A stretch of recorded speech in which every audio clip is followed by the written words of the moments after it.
Hashama arkafune kabajamtoota hordoftoota chaanalii keenya warroonni chaanalii keenya faarii taatan like share subscribe gochuun dagatanaa jam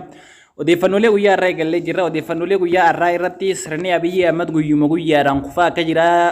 kufaa akka deemaa jiru odeeffannooleen achirraan argamanii mirkaneessu maali gaa sirni kuni lollee karaa hundaatti banamee jira naannoo Oromiyaa keessa lolaa jira gumu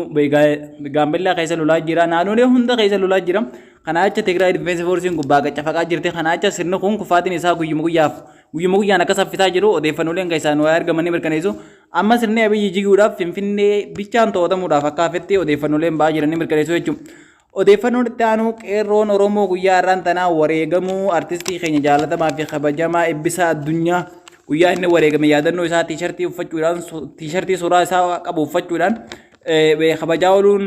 beekamee jira. Kana gaa qeerroon Oromoodha. Uummanni Oromootis qabsaa isaa isaaf jee wareegame akka hin daganne qabsaa'aan Oromoodha akka bara baraan onnee uummata Oromoo keessa jiraatu hungaa ragaa guddaadha. Maaliif namni uummata Oromootiif guyyaan tokko waan gaarii dalage bara baraan yaadatama. Seenaan isaa waan gaariidhaan yaadatamti. Uummanni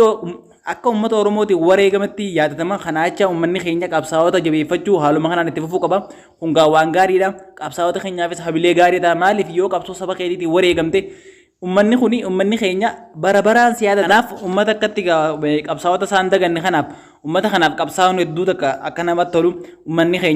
keenya haa galatoomuu maaliif qeerroon Oromoodhaa warri waan kana gootanii waan fakkeenya gaarii gootanii galatoomaa jechaa asumaanu odeeffannoon itti aanu Abiyyi Ahmad gara Ugaandaa fi Rwaandaatti imaluun isaa odeeffannoo karoora sadiif keessaa qaba jaamee jira takkaffaa sirni isaa waan butotaa'ee kufaa jiruuf akka uffata carqaatti guyyaadhaan kokkotamee citaa waan jiru jecha iddootti baqatu waa sadii jira asirratti kaayyoo sadii jira jaaniin kaayyoon tokkoffaan iddootti baqatu qopheeffachuudhaafis jaama kaayyoon itti aanu immoo hariiroo cimsuuf yoo tarii meebii kamilkaa of ta'e irra isaa jigaayaa jiru kana hariiroo isaa cimsee deebisee of ijaaruuf jecha garasi imala jaamaa jira. Inni biraa garuu kaayyoon guddaan isa kana. Kaayyoon guddaan inni kun maali? Fakkeenyaaf biyyattii guutuu keessa waraanaa jira. Biyyattiin guutuun weeraramtee jirti. Biyyattiin guutuun diigamaa jirti. Biyyi guyyaadhaan diigamaa jira. Sirni isaa guyyaadhaan jigaa jira. Kana addunyaatti akka biyyi nagaa qabdu akka biyya biraa wajjin deemee dippiloomaasii cimsachaa jiru addunyaatti fakkeessuuf jecha wanni kun raawwatame jedhanii odeeffannoon arganne gaawwaa sadeen kana akeeka kanaaf uummanni keenya kan hubatee qabsoosaa akka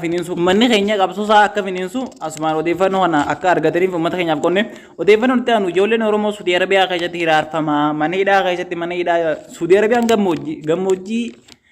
gammoojjii hamtuudha gammoojjii hamtuu sana keessa namni jiraachuun ni ulfaata mana hidhaa keessa hangam daga jiraachuun akka namatti ulfaatu nama maalumaa gammoojjii beekuuf beekaa jechuudha kanaaf ijoolleen keenya bifti isaaniillee jijjiiramee bifa kanaan rakkachaa waan jiraniif uummanni keenya biyya keessaas biyya alaatis ijoolleen Oromoo hundi jechuudha bakka jirtanii sagalee uummata keenya kanaaf akka taatan asumaan dhaamsa uummata keenya dabarsina haa ta'u immoo biyya keessatti illee hiriira waamuudhaaf qeerroon akka fedhii qabuu fi qeerroon akkatti qophaa'aa jiru odeeffannooleen nu argamaa jiran ni mirkaneessu kanaaf uummanni amala bakka kanarratti dubbiin dubbii siyaasaati miti amma tuni dubbii jiraachuu fi jiraachuu dhabuuti uummanni keenya manguddoon gabbaatee manguddoon haawwan sheekotiin abbootiin amantaa jechuudha abbootiin amantaa hundi jechuudha gabbaatee iyyanii jechuudha akka ijoolleen tun achii galtutti sagalee uummata kanaaf ta'u qaba maaliif wanti waan siyaasaati miti amma kun ijoolleen tun jiraachuu dhabuu keessatti waan taateef dubbii lubbuuti kana jecha uummanni keenya dammaqee bakka sanatti hanga ijoolleen isaanii namni hundi Suudii Arabiyaadhaa galutti hidhaadhaa baafamee galutti mootummaa irratti dhiibbaa godhuu mootummaa bakka hundaa gaafachuu waltajjii isaan afeeran hundatti waltajjii isaan qopheessan hundarratti uummanni keenya gaafii gaafachuu maaliif ijoolleen Suudii Arabiyaa nuuf dhufuu qabdi ijoolleen achi keessa dhumaa jirti mana hidhaa keessa dhumaa jirti jaanii bakka hundaa gaafii gaafachuun ijoolleen sagalee ta'uun akka barbaachisaadha. Warri miidiyaatis sirri gabaasaa jirtu ammoo cimsitanii hayyoota illee irratti afeertanii warroonni silaa diyaaspooraa warri silaa biyya alaa jiruus bifa kanaan of qopheessinee ijoollee tanaaf sagalee akka taanu asumaan dhaamsa warra silaa diyaaspooraafis asumaan dabarsina. Kanaaf uummanni keenya tokkummaadhaan ijoollee tanaaf akka sagalee ta'uu dhaamsa uummata keenyaaf dabarsina. Odeeffannoolee guyyaa irraa qopheeffanne kan hanga ammaa kana waan nu hordoftaniif galatoomaa odeeffannoo biraatiin hanga walitti deemuun nagaan nu tura.